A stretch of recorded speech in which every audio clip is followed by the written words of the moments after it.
తెలంగాణ కాంగ్రెస్ పార్టీలో వివాదాలు రోజు రోజుకి పెరిగిపోతున్నాయి. సొంత పార్టీ నేతలే ఒకరిపై ఒకరు ఆరోపణలు చేసుకుంటున్నారు. ఇందులో భాగంగానే వరంగల్ జిల్లా సీఎం పర్యటనలో కొండా దంపతులు కనిపించకపోవడం చర్చకు దారితీస్తోంది. దొంతి మాధవరెడ్డితో విభేదాలే కారణమా లేక ఓఎస్డీ తొలగింపు కారణమా అనే చర్చ జరుగుతోంది. మేడారం మహాజాతర పనుల కాంట్రాక్టుపై మంత్రి పొంగులేటి జోక్యం చేసుకుంటున్నారంటూ కొండా సురేఖ అసహనం వ్యక్తం చేశారు. కొండా దంపతులు పీసీసీ చీఫ్ కు ఫిర్యాదు చేశారు. సీఎం పర్యటన ఉందని తెలిసి కొండా సురేఖ హైదరాబాద్ కు వచ్చినట్లు తెలుస్తోంది.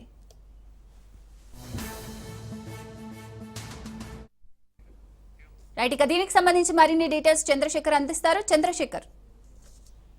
సిరిసాగర్, ప్రస్తుతం ముఖ్యమంత్రి పర్యటన వరంగల్లో పర్యటన దృష్ట్యా మొత్తం చర్చనీయాంశం అవుతుందని చెప్పుకోవచ్చు. ఈ రోజు ఎమ్మెల్యే దొంతి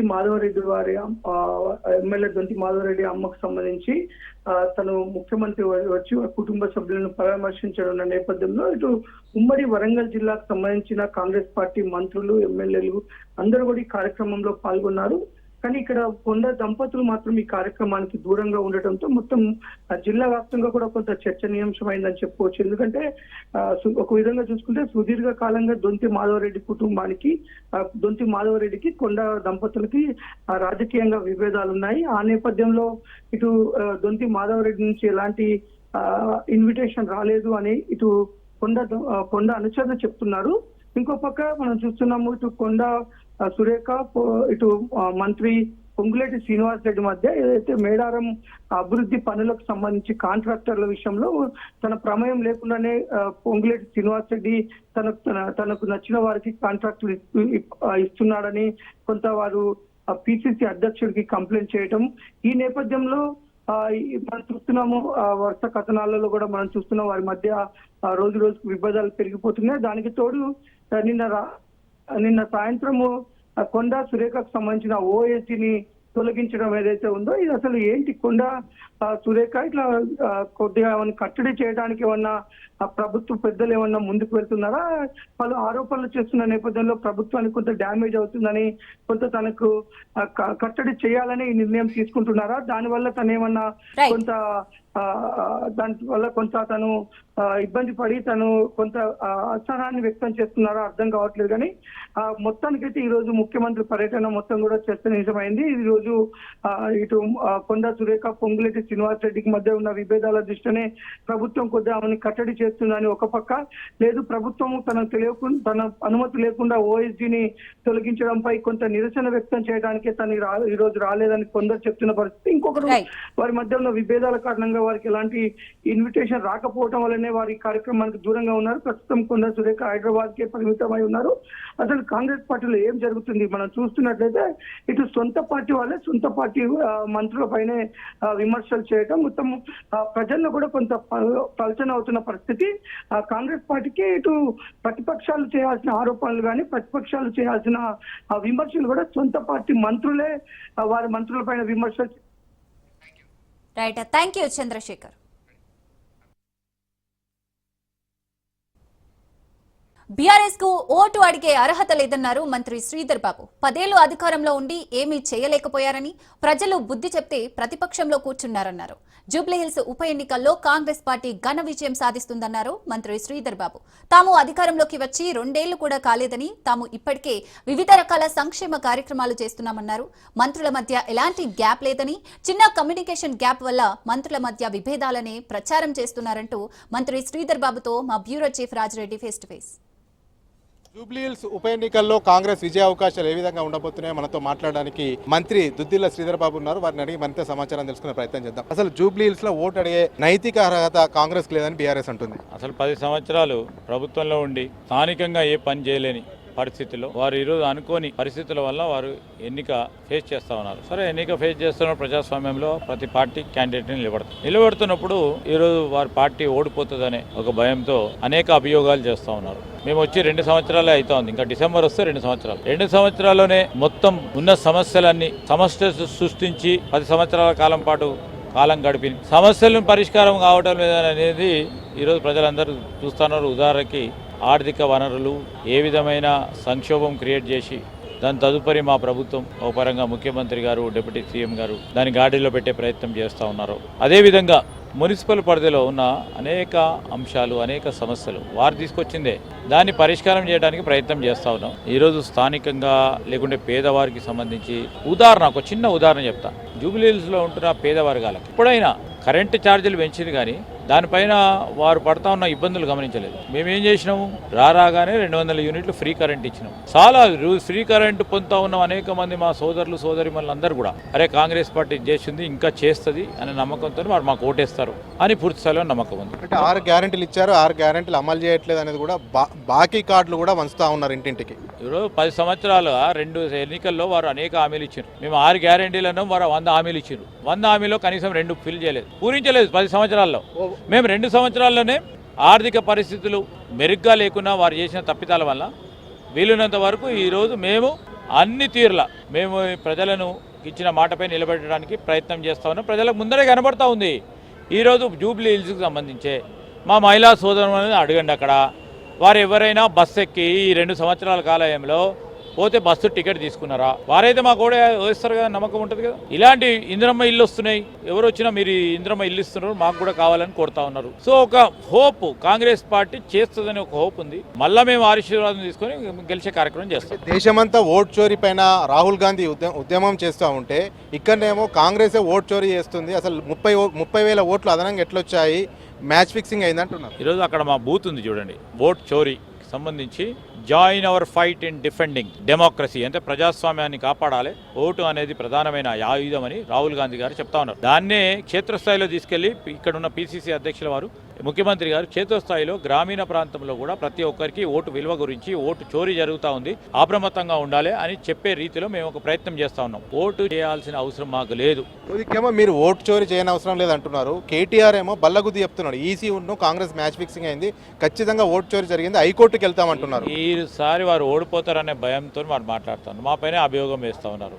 వారు ప్రజాస్వామికంగా ఎక్కడికైనా పోవచ్చు, కోర్టుకు పోవచ్చు, ఎక్కడికైనా పోవచ్చు, ఎవరు ఆపుతున్నారు? ఓకే, హైడ్రా వల్ల కాంగ్రెస్ పేదల ఇళ్లను కొట్టింది, పెద్దల ఇళ్లను కాపాడింది, ఇదే ప్రచార అస్త్రంగా తీసుకుపోతామంటున్నారు. ఇప్పుడు హైడ్రాకు సంబంధించి ఒక ఉదాహరణ చెప్తా. చాలా సంవత్సరాలుగా వారు ఉన్నారు.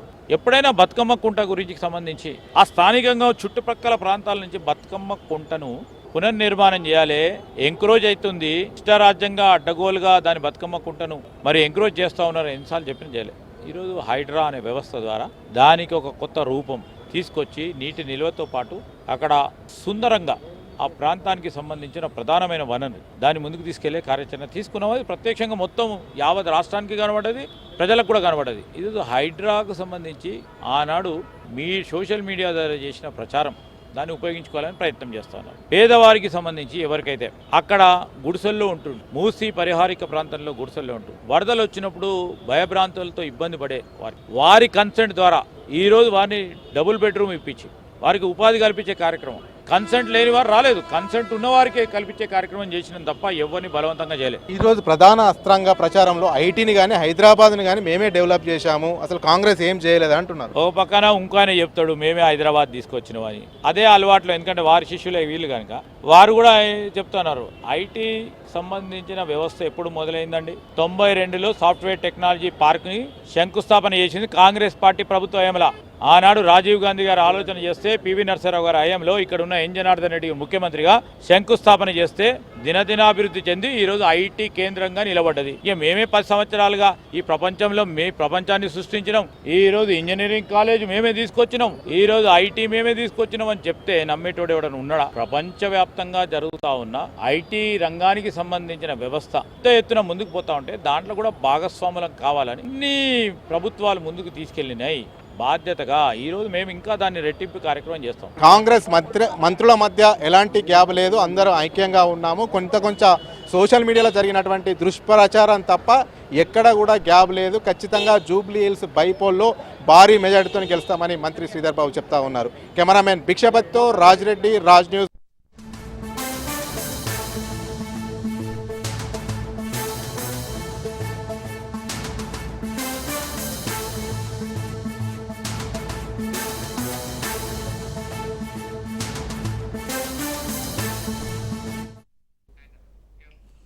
హెచ్సిఏ సెలక్షన్ కమిటీ సభ్యులపై ఉప్పల్ పిఎస్ లో కేసు నమోదైంది. Selection committee chairman Habib Ahmed, Sandeep Rajan, Sandeep త్యాగిపై కేసు నమోదు చేశారు పోలీసులు.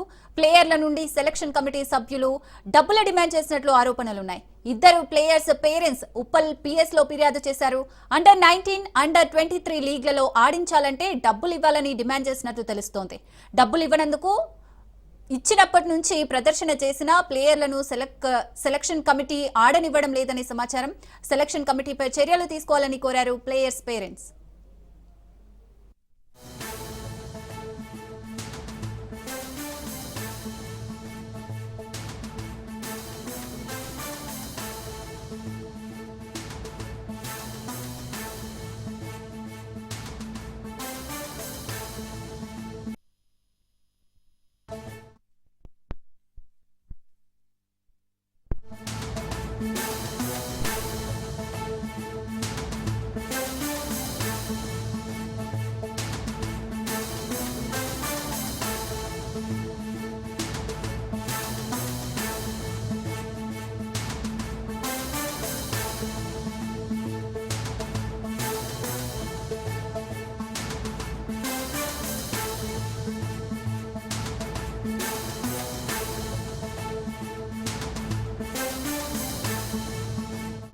హైదరాబాద్ మాదాపూర్లో మాజీ ఐఏఎస్ అధికారి దౌర్జన్యానికి పాల్పడుతున్నారు. విఠలరావు నగర్లో 30 ఏళ్ల నుండి ఉంటున్న కుటుంబాలను ఖాళీ చేయాలని బెదిరిస్తున్నారు మాజీ ఐఏఎస్ అధికారి బంధువులు. జేసీబీలను తెచ్చి గుండాలతో మోహరించి భయభ్రాంతులకు గురి చేస్తున్నారు. స్థలాన్ని ఖాళీ చేయడానికి కోర్టు ఆర్డర్లు లేకుండా పోలీసుల ఫిర్యాదు పట్టించుకోకుండా బెదిరిస్తున్నారంటూ ఆవేదన చెందుతున్నారు. దీంతో బాధితులు డీసీపీని ఆశ్రయించారు.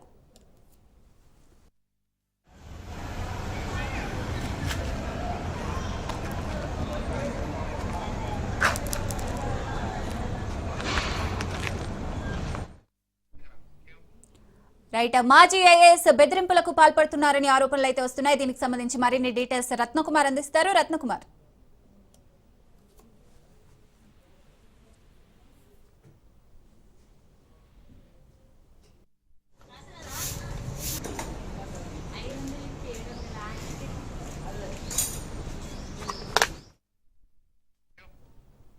రైట్ రత్నకుమార్. మాదాపూర్ లిమిట్స్ లో ఇన్సిడెంట్ ఒకటి చోటు చేసుకుంది. విఠలరావు నగర్ లో దౌర్జన్యానికి మాజీ ఐఏఎస్ అధికారి పాల్పడుతున్న ఘటన వెలుగులోకి వచ్చింది.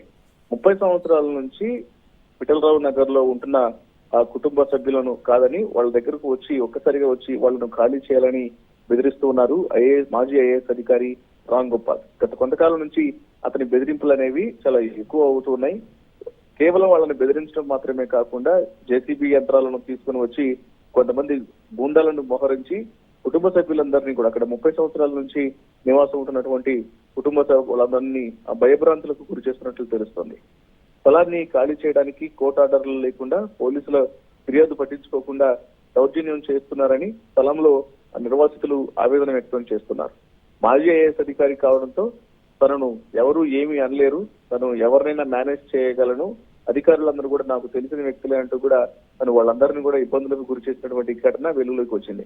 అయితే మాదాపూర్ పోలీసులకు సైతం తమ యొక్క ఆవేదనను వ్యక్తం చేసినా సరే వారు ఏమాత్రం పట్టించుకోవట్లేదంటూ వాళ్ళు ప్రస్తుతం డీసీపీని ఆశ్రయించారు బాధితులంతా.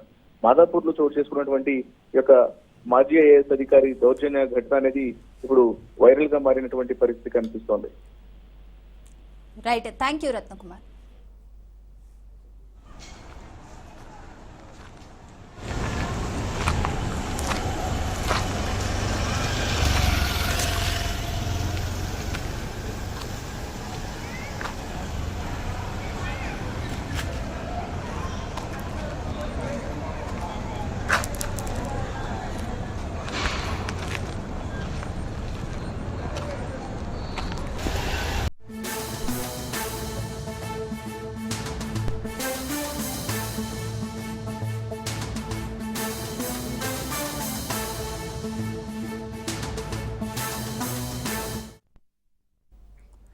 వైసీపీ కేంద్ర కార్యాలయంలో party state coordinator Sajjala Ramakrishnareddy అధ్యక్షతన రాష్ట్ర అనుబంధ విభాగాల అధ్యక్షుల సమావేశం జరిగింది.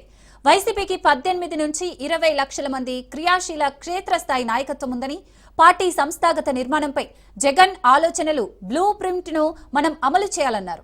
వైసీపీ అనుబంధ విభాగాలన్నీ చిత్తశుద్ధిగా పనిచేయాలని, ప్రభుత్వ మెడికల్ కాలేజీల ప్రైవేటీకరణకు వ్యతిరేకంగా చేస్తున్న రచ్చబండ, కోటి సంతకాల సేకరణ కార్యక్రమాలకు అనూహ్య స్పందన వస్తుందని వివరించారు. చంద్రబాబు ప్రభుత్వం చేస్తున్న దుర్మార్గాలను గట్టిగా ఎదుర్కోవాలన్నారు.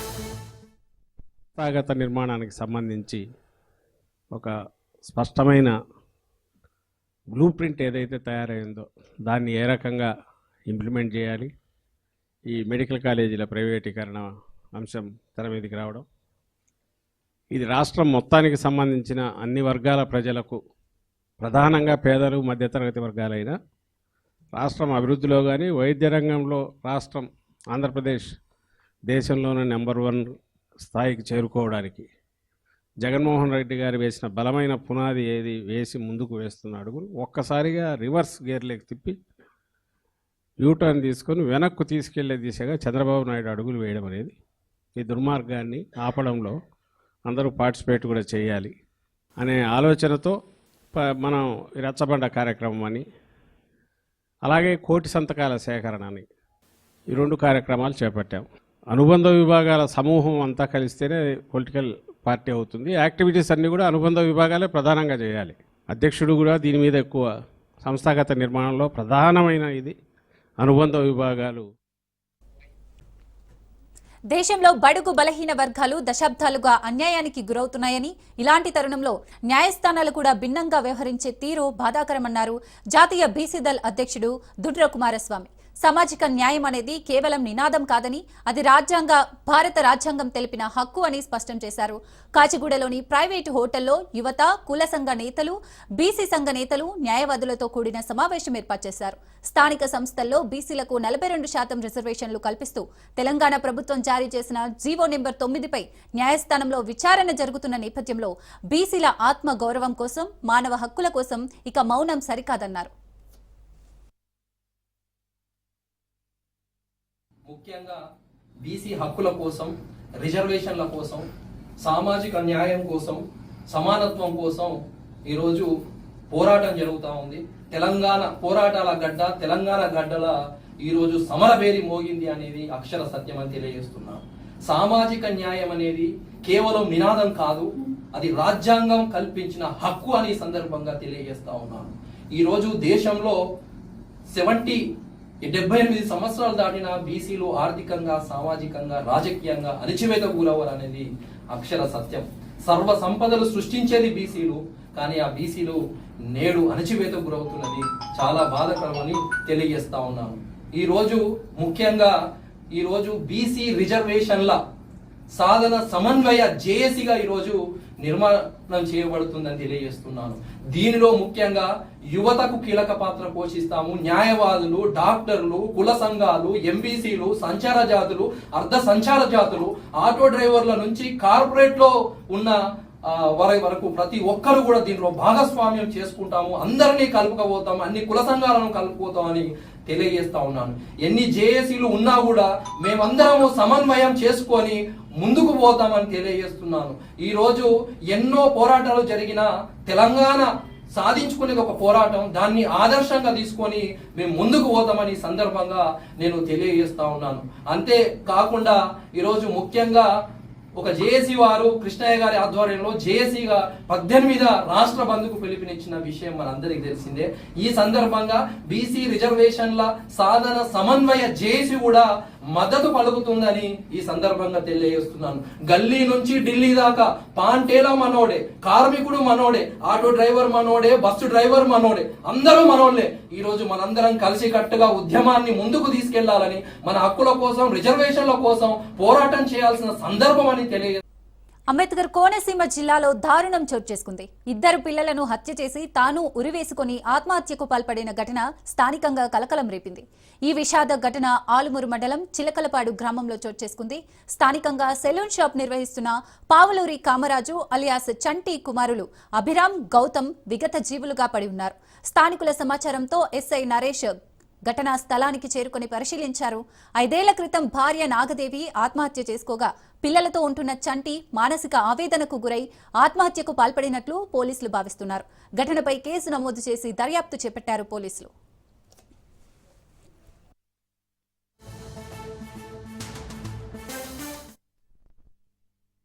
ఈ రోజు నైట్ నేను నా పిల్లలిద్దరం చనిపోతున్నాం. ఎందుకు చనిపోతున్నామంటే ముగ్గురు వ్యక్తులు నా భార్య చనిపోయిన కంచి నా మీద పగబట్టేసి చాలా టార్చర్ చేస్తున్నారు నన్ను. ఈ ముగ్గురులో ఇద్దరు అయితే నన్ను బండెట్టి గుడ్డెపోయి చంపిపోయి దారి కాసి ఎంత దారుణంగా అంటే అంత దారుణం. ఇంకో వ్యక్తి ఏమో వాడు ఇష్టాసారంగా ఆడు ప్రవర్తించి చాలా నరకం చూపెట్టేస్తున్నారండి వీళ్ళు ముగ్గురు కూడా నాకు. ఇందులో ఒక వ్యక్తి పావులూరు దుర్గారావు, సన్న వెంకటపతి. రెండో వ్యక్తి కొరుపురోలు తొలుపులు, మా యావుడి చిన్నాన్న. మూడో వ్యక్తి కొరుపురోలు శ్రీనివాస్, ఈ తలుపులు కొడుకండి. వీళ్ళ ముగ్గురు చాలా టార్చర్ పెడతారు నా భార్య చనిపోయిన నుంచి. నరకం చూపెట్టేస్తున్నారు. మొన్న మా అమ్మకు ఒంట్లో బాగాలేదని రాజమండ్రి తీసుకెళ్తాను బండి మీద. రొంకు కట్టాడండి మా అమ్మకి నాకు. రొంకు పిల్లల్ని ఎక్కించుకుని తిరుగుతున్నట్టుగా బాగానే తిరుగుతున్నాను. దారి కాసింది ఆపి ఈ కొరుపురోలు తలుపులు మాట్లాడారు. మొన్న ఏదో అమ్మాయి విషయంలో గొడవ అవుతాయి, ఆ గొడవ తగ్గు పెడితే అక్కడ వాళ్ళ కొడుకు మా అమ్మనే నీ అమ్మ శని డాష్ డాష్ అని తిట్టాడండి. అమ్మ ఏం చేస్తే చెప్పండి, నా అమ్మను కూడా తిడుతున్నాడు. ఈ తలుపులు కొడుకు అందరూ విన్నారండి. అక్కడ వీళ్ళు ఎలాగంటే నరకం చూపెట్టేస్తున్నారని ఒకటి నా బామ్మర్ది, నా మాంగరీలు అందరూ బాగానే ఉన్నారండి. వీళ్ళు బాగా దారుణం అయిపోయి నా భార్య చనిపోవడానికి కారణమే ఈ కొరుపురోలు శ్రీనివాసు తలుపులునండి. విశాఖలో సౌమ్య శెట్టి నిర్వాకం మరోసారి బట్టబయలైంది. ఇన్స్టా ఇన్ఫ్లుయెన్సర్లలో 2 యువకులను హనీ ట్రాప్ చేసి భారీగా డబ్బు గుంజుకుంది. తెలంగాణకు చెందిన లక్ష్మీకాంత్ రెడ్డి అనే యువకుడు పరిచయంతో రెండో భారీగా ఉంటానంటూ వలవేసిన ఈ కిలేడి సుమారు ₹1 కోటి పైన వసూలు చేసింది. ఇదే తరహాలో రాజేష్ అనే మరో యువకుడి నుంచి లక్షలాది రూపాయలు కాజేసి బెదిరింపులకు పాల్పడింది. దీంతో బాధితులు పోలీస్ కమిషనర్ను ఆశ్రయించారు. గతంలోనూ సౌమ్య శెట్టిపై అనేక నేరాల చరిత్ర ఉంది. కేసు నమోదు చేసిన పోలీసులు దర్యాప్తు చేపట్టారు.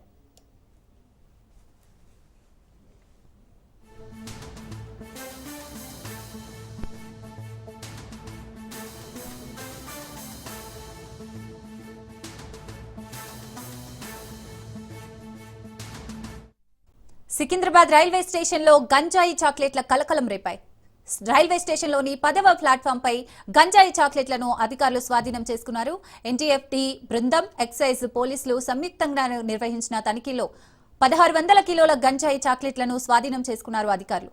అయితే తనిఖీలు నిర్వహిస్తుండగా ఓ వ్యక్తి అక్కడి నుంచి పారిపోవడంతో అనుమానం వచ్చిన పోలీసులు ప్లాట్ఫామ్పై ఉన్న సంచిని తనిఖీ చేయగా గంజాయి చాక్లెట్లను గుర్తించారు.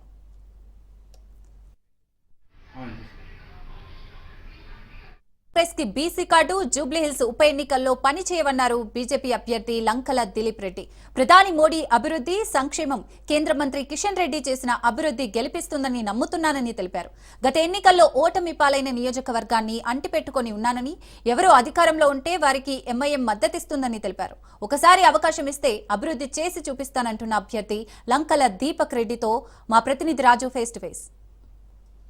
అటు లంకాల దీపక్ రెడ్డికి టికెట్ కన్ఫర్మ్ చేసింది. మీ వైపు మొగ్గు చూపడం వెనక ఏంటి, మీ ఎందుకు పర్ఫార్మెన్స్? భారతీయ జనతా పార్టీ ఉన్న కార్యకర్తలు చేస్తున్నటువంటి పనులు కావచ్చు, ఇక్కడ ఉన్నటువంటి నేను ఈ పార్టీని ఓడిపోయినా కానీ ఫస్ట్ డే నుంచి ఇక్కడ పనిచేస్తున్నా కాబట్టి నా మీద నమ్మకంతో పార్టీ నాకు సపోర్ట్. బీసీ నినాదం ఎత్తుకుంది, బీసీ అభ్యర్థిని నిలబెట్టింది. బీఆర్ఎస్ సింపతి వర్కౌట్ అవుతుందని భావిస్తా ఉంది. ఏంటి వాళ్ళు బీసీ నినాదం నిజంగా ఎత్తుకుంటే ఆ 10% మైనార్టీస్ తీసి ఇవ్వమనండి, అదే రిజర్వేషన్ పెట్టమనండి. డెఫినెట్లీ మేము కూడా ఒప్పుకుంటాం. దేశ ప్రధానినే బీసీ ఇచ్చిన భారతీయ జనతా పార్టీ. అది ఆలోచించండి. మీరు ఇక్కడ సీఎం పోస్ట్ ఇవ్వండి ఫస్ట్ బీసీకి, అప్పుడు మేము ఒప్పుకుంటాం. నిజంగా ఏ నినాదంతో ప్రజల్లోకి వెళ్ళబోతా ఉంది? డెఫినెట్లీ మోడీ గారు చేస్తున్నట్టు అభివృద్ధి కార్యక్రమాలు దేశవ్యాప్తంగా చేస్తున్నటువంటి, ప్రపంచంలోనే మనం ఎక్కడ పెట్టిరని చెప్పుకుంటూ, కిషన్ రెడ్డి గారు ఇక్కడ చేస్తున్నటువంటి అభివృద్ధి కార్యక్రమాలు ఇవన్నీ కూడా మేము ప్రజలకు చెప్పుకుంటూ, వాళ్ళు చేయనటి కార్యక్రమాలను కూడా మేము ఫైట్ చేస్తామని మీ అందరికి తెలియజేస్తాం. అనేక మంది పోటీ పడ్డారు టికెట్ విషయంలో. మీకు టికెట్ వరించింది. అయితే అందరినీ కలుపుకొని ఏ విధంగా ముందుకు వెళ్తారు? ఎట్లా? డెఫినెట్లీ ఆస్పిరెంట్స్ అందరం కూడా ఎవరికి వస్తే సీటు వాళ్ళ గురించి మేము ఫైట్ చేస్తామని చెప్పడం జరిగింది. చెప్పిన తర్వాత సీట్ నాకు వచ్చింది కాబట్టి అందరు కూడా కలిసికట్టుగా పనిచేస్తాము, ఎవరికి వచ్చినా కానీ ఫైట్ చేస్తామని చెప్పుకోవడం జరిగింది. జూబ్లీహిల్స్ నియోజకవర్గ ఓటర్లకు ఏం చెప్తారు, మీకు ఎందుకు ఓటు వేయాలంటే ఏం చెప్తారు, ఏంటి అని? డెవలప్మెంట్ వాళ్ళు ఏం డెవలప్మెంట్ చేస్తలే, 10 ఏళ్ళ నుంచి 12 ఇయర్స్ నుంచి గవర్నమెంట్లో ఉన్నటువంటి ఎమ్మెల్యేలే ఇక్కడ ఉన్నారు, ఏం చేసిరు మీకు? అది అందుకొరకే నేను అంటున్నాను, మాకు ఇస్తే మేము ఫైట్ చేస్తాము డెఫినెట్లీ. ఎక్కడైతే డెవలప్మెంట్ కావాలో దాని గురించి చేయడం లేదు, దీనికి ఏం చెప్తారు? వాళ్ళు తరాజు పెట్టుకుంటారు, వాళ్ళ గుర్తు తరాజు తెలుసు కదా, బీఆర్ఎస్ఆ కాంగ్రెసా, ఎవడెక్కువ పైసలు ఇస్తే అది ఎటు వంగితే అందులో ఎటు వంగితే వాళ్ళు సపోర్ట్ చేస్తారు అంతే, పైసలు. ఇది ఓవరాల్ గా లంకాల దీపక్ రెడ్డి చెప్తున్నటువంటి మాట. ఎవరు అధికారంలో ఉన్న వరకు సమయం ఇస్తుంది అనేది కూడా చెప్తున్నటువంటి మాట. కేంద్ర ప్రభుత్వం నుంచి వచ్చినటువంటి నిధులు, అదేవిధంగా జూబ్లీహిల్స్ నియోజకవర్గ పార్లమెంటు పరిధి అయినటువంటి సికింద్రాబాద్ ఎంపీగా ఉన్నటువంటి కేంద్ర మంత్రి కిషన్ రెడ్డి చేస్తున్నటువంటి అభివృద్ధి పథకాలు, కేంద్రం ఇస్తున్నటువంటి సంక్షేమం ప్రచారం జనంలోకి తీసుకువెళ్లడం లక్ష్యంగా కూడా ప్రచారాన్ని ముమ్మరం చేస్తామనేది కూడా చెప్తున్నటువంటి పరిస్థితి అయితే ఉంది. మోదీ చేస్తున్నటువంటి సంక్షేమ అభివృద్ధి కార్యక్రమాలే బీజేపీని గెలిపిస్తాయనేటటువంటి ధీమాను కూడా బీజేపీ జూబ్లీహిల్స్ ఉప ఎన్నిక అభ్యర్థి లంకాల దీపక్ రెడ్డి